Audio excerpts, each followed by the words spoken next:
조봉희 목사님의 책 사랑은 동사에 이런 이야기가 나옵니다. 하와이 호놀룰루시의 동물원에는 철책과 철망 속에 여러 종류의 맹수들이 있는데 그 구경거리의 마지막 코스는 가장 사나운 동물이라는 팻말이 붙은 장소입니다. 그 팻말이 달린 철장 안을 들여다보는 사람마다 모두 깜짝 놀란다고 합니다. 왜냐하면 대문짝만한 큰 거울이 놓여 있어서 그 큰 거울을 통해 자기 얼굴을 보게 되기 때문입니다. 혹시 나의 모습이 사나운 동물처럼 보이지는 않을까요? 구상 선생님의 가장 사나운 짐승이라는 시에서 이렇게 깨우쳐 줍니다. 호랑이보다 무서운 놈, 악어보다 잔인한 놈, 구렁이보다도 징그러운 놈이 있는 줄 알았는데 가장 사나운 짐승은 바로 자기 자신이다. 세상에서 가장 쉬운 일은 남을 비판하는 일이다. 세상에서 가장 어려운 일은 자신을 돌아보는 것이다.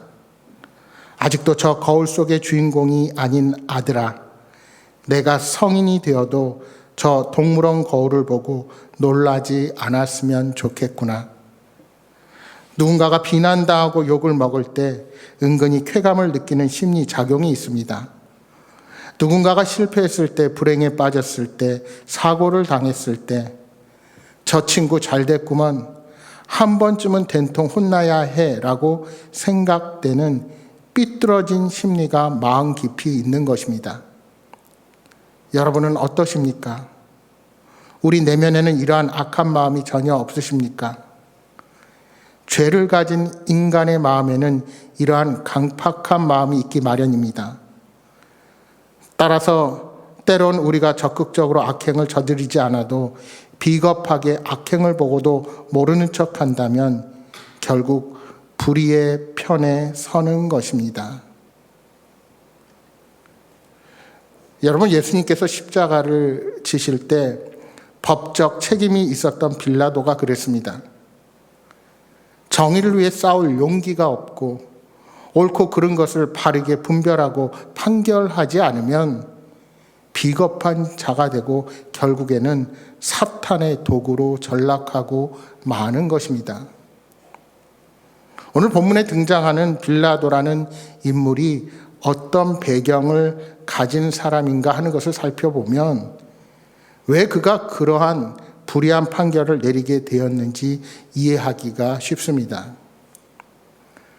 당시 그 땅을 통치하던 로마 황제는 티베리우스였습니다. 그는 로마 제국의 정치를 세자누스라고 하는 자기 친구에게 맡기고 휴양지인 카프리에서 쉬고 있었습니다. 티베리우스는 편안하게 자신의 말년을 보내고자 한 것입니다.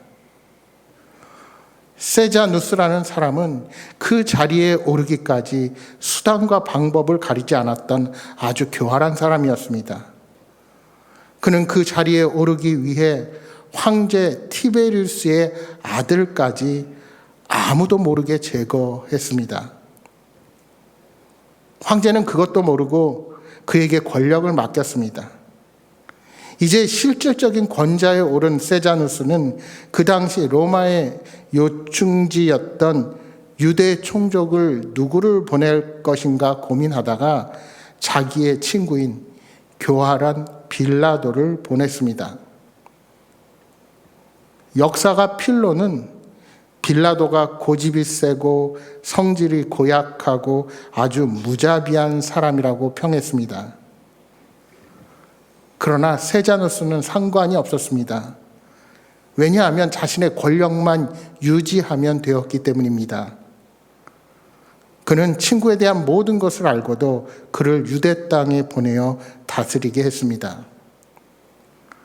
그러나 얼마 지나지 않아 세자누스가 자신의 아들을 제거한 사실을 알게 된 황제 티베리우스가 세자누스를 아주 처참하게 처형합니다.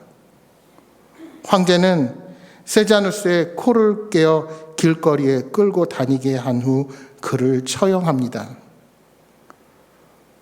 그러니 그 사실을 알게 된 빌라도가 얼마나 불안했을까요?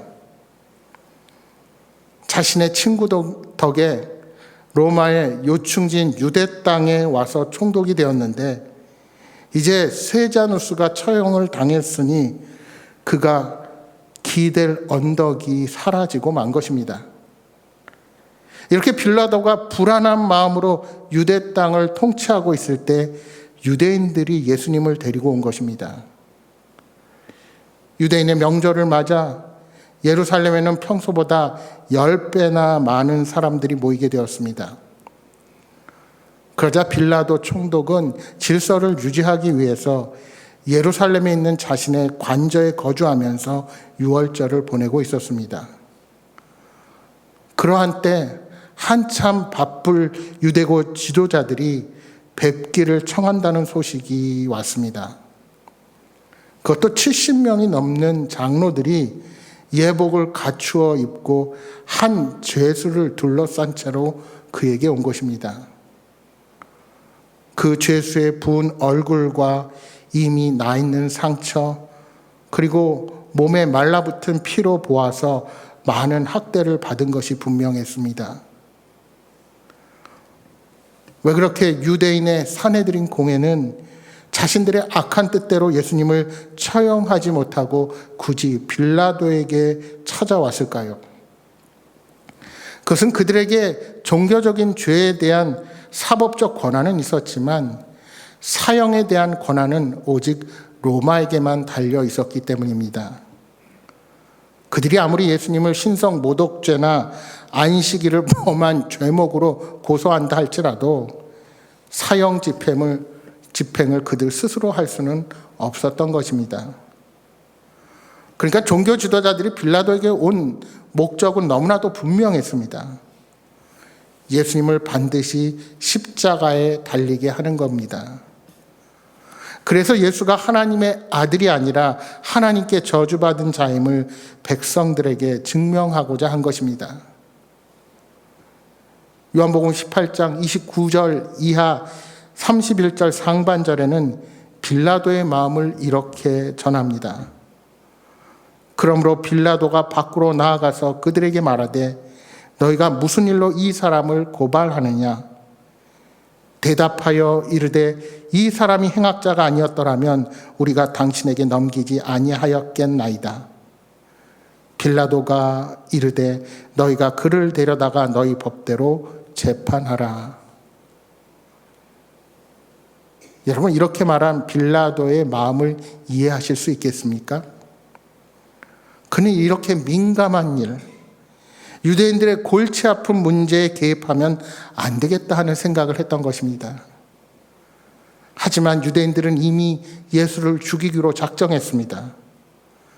다만 그 권한이 자신들에게 없어서 예수를 이끌고 빌라도를 찾아온 것입니다.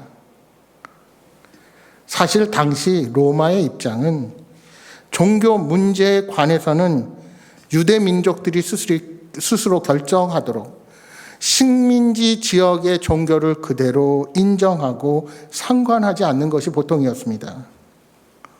따라서 유대 종교 지도자들은 적어도 국가의 전복이나 로마 제국을 위험에 빠뜨리는 일이 아니라면 로마가 재판에 적극적으로 개입하지 않을 것도 알았습니다. 그럼에도 불구하고 그들이 빌라도를 찾아와서 자신의 뜻대로 움직여지기를 바랐던 것입니다. 그래서 그들은 예수님이 스스로 왕이라고 주장하며 로마 정권의 반역을 꾀한다는 제목으로 빌라도에게 넘긴 것입니다. 요한복음 19장 12절에는 이렇게 말씀합니다. 이러함으로 빌라도가 예수를 놓으려고 힘썼으나 유대인들이 소리질러 이르되 이 사람을 놓으면 가이사의 충신이 아니니이다. 무릇 자기를 왕이라 하는 자는 가이사를 반역하는 자인 것이니이다. 여기서 가이사는 누구를 말할까요? 원래는 율리어스 시저를 가이사라고 합니다. 그러나 이것은 로마 황제를 통칭하는 말입니다. 유대인들은 빌라도에게 반역자 예수를 처단하지 않으면 가이사에 충성된 신하가 아니라며 협박한 것입니다. 여러분 같으면 이러한 상황에서 어떤 결단을 내리시겠습니까? 빌라도는 예수님께 유대인의 왕이냐 묻습니다. 이에 우리 주님은 적극적으로 반박하지 않으시고 내 말이 옳도다 하고 말씀하십니다. 여러분, 여기서 이 말은 원어적 의미를 살펴보면 내가 그렇게 말하였다가 더 정확합니다. 말하자면 이미 재판의 결과가 정해져 있는데 그렇게 부르고 싶으면 불러라, 유대 왕이라고 불러라 하고 그렇게 말하는 겁니다. 더군다나 우리 예수님께서 말씀하신 유대인의 왕은 세속적인 왕이 아닌 하나님 나라의 왕을 뜻합니다. 이 외에도 대제사장들은 여러 죄목으로 고발했으나 우리 예수님은 이에 대해서 아무런 변론도 하지 않으셨습니다.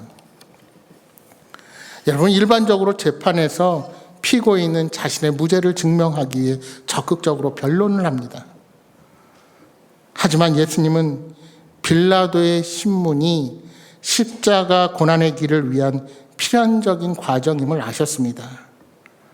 그래서 굳이 형벌을 피하려고 변명하지 않으신 것입니다. 우리 주님은 이미 담대하게 죽음의 길을 받아들이고 계신 것입니다.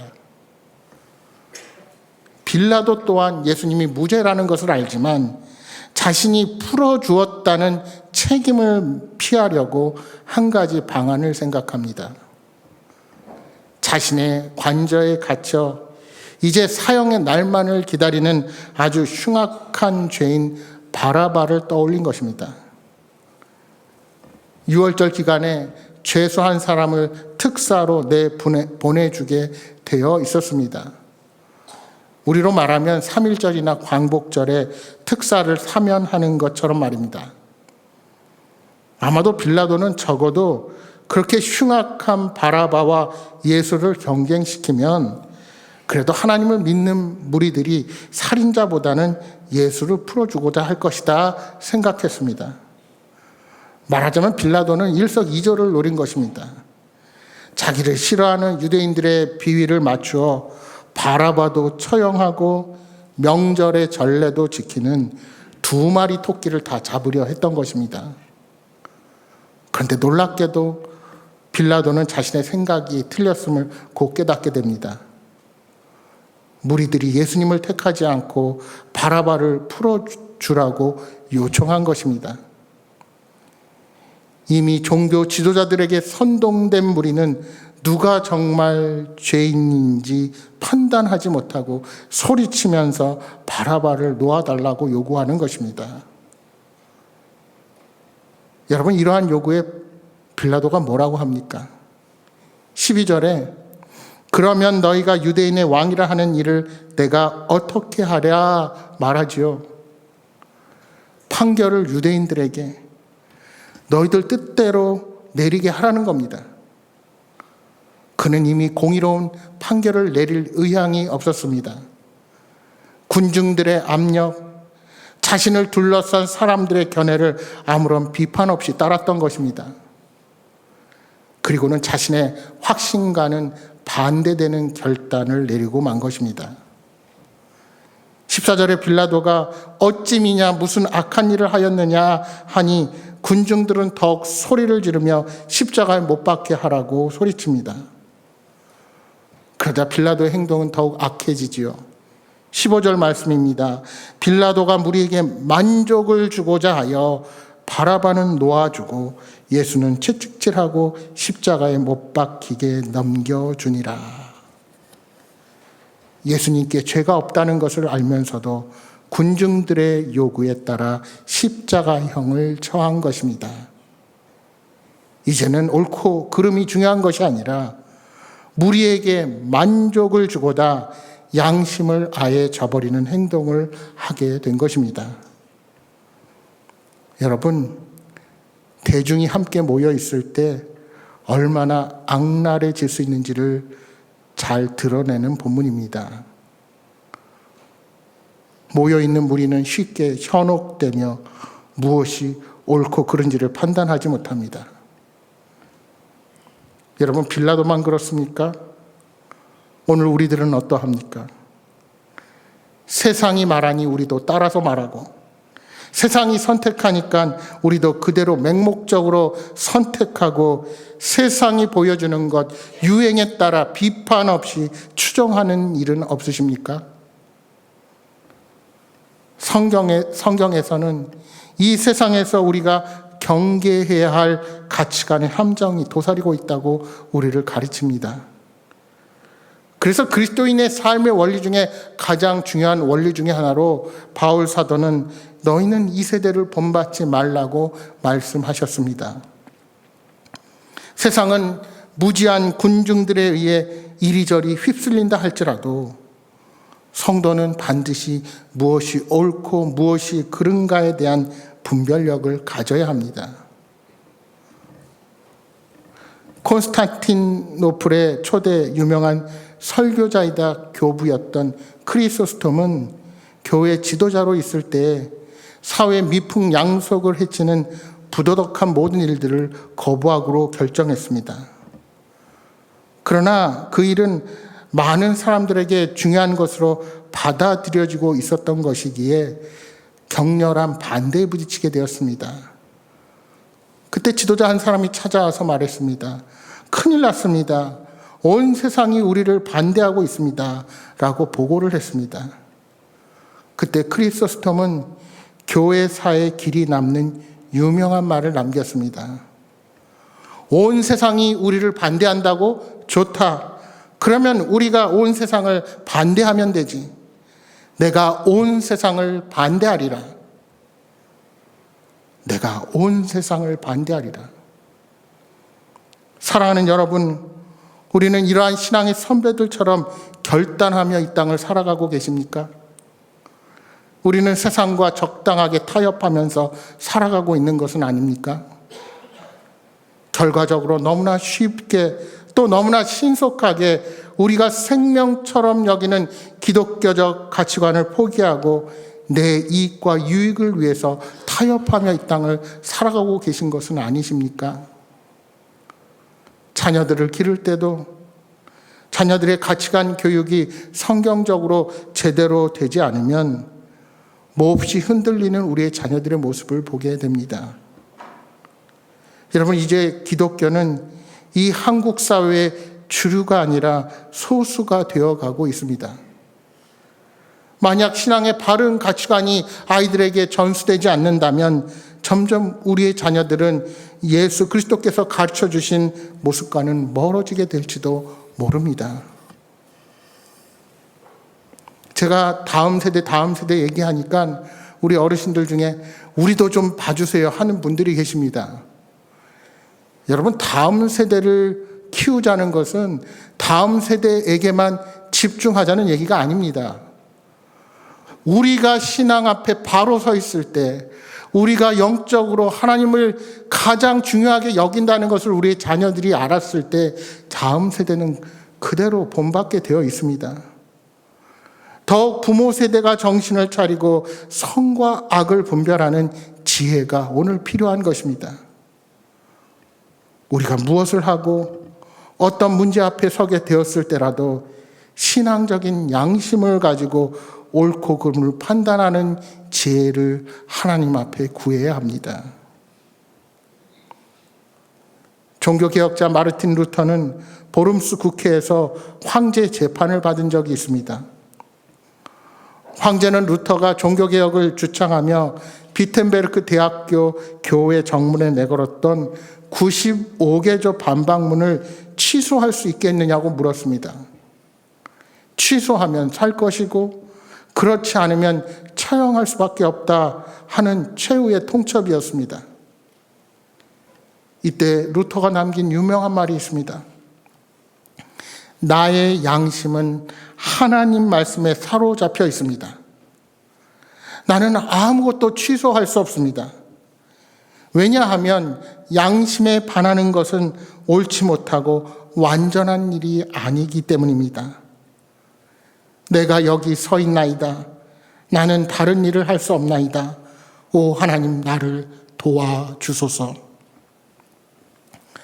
여러분 양심이란 말은 영어로 conscience죠.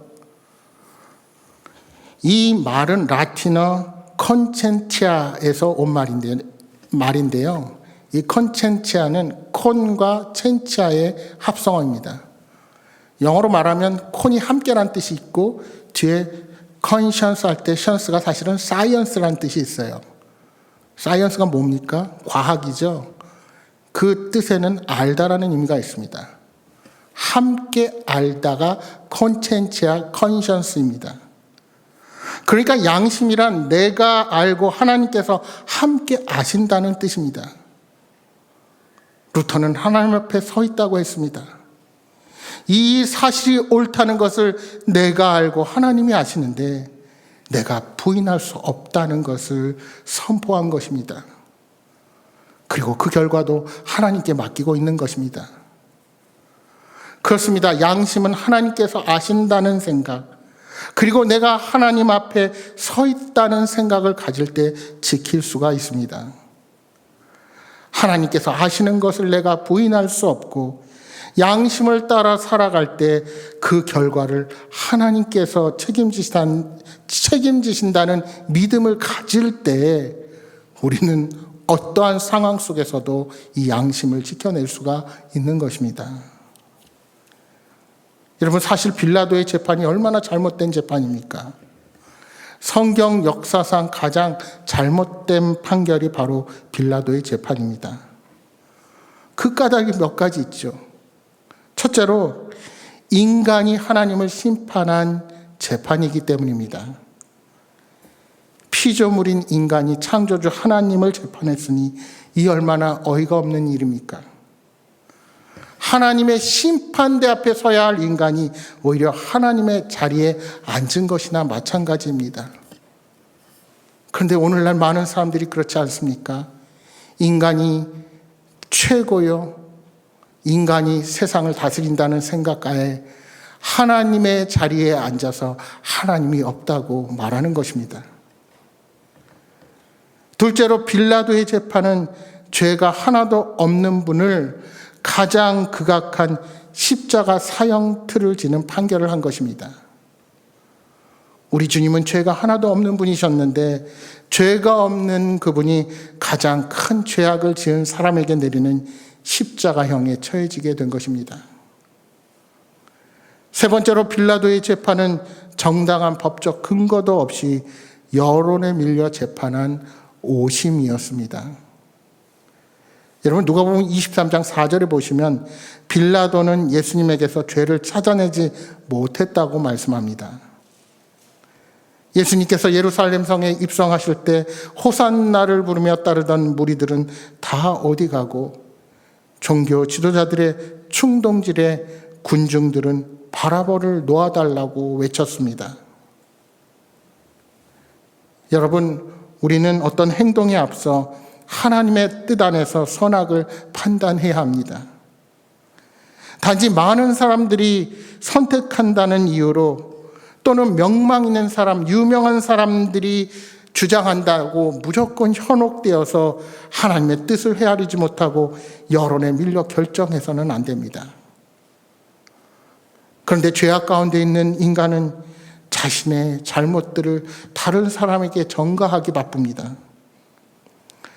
유대 종교 지도자들은 예수님을 죽음에 내몰고 빌라도에게 그 책임을 전가합니다. 무리들은 예수님을 십자가에 못 박아야 한다고 소리치고 나서 그 책임을 종교 지도자들에게 돌리려고 했을 것입니다. 그리고 빌라도 또한 예수가 죄가 없음을 알면서도 군중들을 만족시키려고 예수님을 십자가에 못 박았습니다.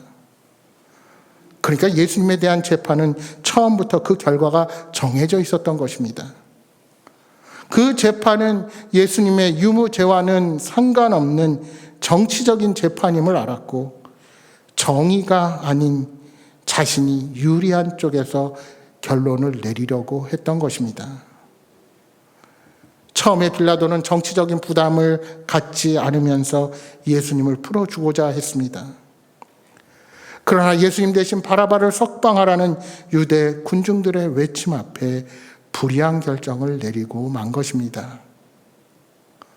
결론적으로 우리 주님은 교만하고 외식적인 지도자들의 선동에 넘어갔던 군중들과 비겁했던 빌라도의 합작으로 십자가에 못 박히게 된 것입니다. 그러나 여러분, 이 모든 일의 배후에는 죄인들을 구원하시고자 하는 하나님의 계획과 섭리가 있었습니다. 겉으로는 악인들이 승리하는 것 같았지만 결국에는 그 모든 일도 하나님의 뜻을 이루는 도구에 불과할 뿐입니다. 이제 예수님은 우리의 구원을 이루시고자 묵묵히 고난의 길로 나아가십니다. 무리에게 인기를 얻으려고 공의를 저버리고 불의한 길로 나아가는 빌라도와는 차원이 다릅니다. 빌라도는 잠시 정치적인 인기를 누렸을지 몰라도 인류 역사상 하나님을 십자가에 못 박는 오명을 남기고 만 것입니다. 여러분, 우리는 세상 사람들이 어떠하든 오직 하나님의 공의에 따라 의롭고 정직하게 행하는 성도들이 되어야 합니다. 먼저는 우리가 악한 지도자들의 자리에 서지 않기 위해 날마다 영적인 훈련을 끊임없이 해야 합니다. 또한 악한 지도자들의 충동에 넘어가는 무지한 그런 무리에 섞이지 않도록 날마다 영적 분별력을 키워가야 합니다. 그래서 말씀을 보아야 하고 올바른 분별력을 가지고 교회와 사회를 바라보는 눈을 키워야 합니다. 그래서 기도와 말씀의 자리에서, 예배의 자리에서 날마다 주님과 교제해야 하는 것입니다.